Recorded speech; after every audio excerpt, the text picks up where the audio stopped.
Periva Sharanam. Devathinkural, Book 1. Annapurni. Not only in our country but all over the world too, Durbhiksham, that is food scarcity, is on the increase. You can make any number of machines, can create any number of factories, but the growth of crops is not in our hands. Without agricultural health and sufficiency of production, without sufficiency in availability of food, whatever other subhiksham you may have, the net effect will only be durbhiksham. All our intelligence and industrial capabilities cannot make a plant or crop grow, cannot create rainfall. The most effective alternative is to sincerely pray to Annapurni, who can exonerate our errant behavior and grant us the alms of sufficiency in food. When our Acharya Sri Adi Shankara was in Kashi, that is Varanasi, he sang a song on Annapurni, a name by which Ambal is addressed. In that song, at the end of each stanza, he sincerely beseeches Ambal, who is like a stick that supports a growing young plant, with a melting heart to grant bhikshay or alms. Bhiksham dehi kripa valambanakari mata Annapurneshwari. Bhiksham dehi, when he says, he is not begging for himself. He must have been very well looked after and revered wherever he went those days. Moreover, Acharya never much cared for his body, nor was he interested in filling his stomach. He had risen much above the ideas of me and mine. So when he says, "Give me alms," evidently he is praying on behalf of all of us. Look at the last of the shlokas, in which he says, "My mother is Parvati, my father is Parameshwara. All Shiva devotees are my relatives.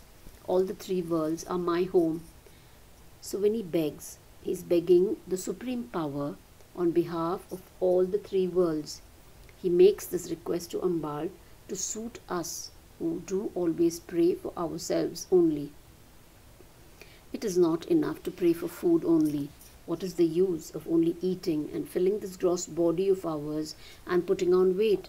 Is it not more important to grow in understanding and awareness? Annapurni Ambal, who stands readily with the utensil full of annam and milk with the serving spoon, also imparts the food for the mind and soul. It is these alms that Acharya especially asks for. Let us also pray on behalf of all life forms to Annapurneshwari, who feeds the body, mind and soul, to remove all durbhiksham and blesses all with subhiksham. As a punishment for our sins, we suffer in durbhiksham, but Kamakshi as Annapurni blesses that even sinners should not suffer hunger.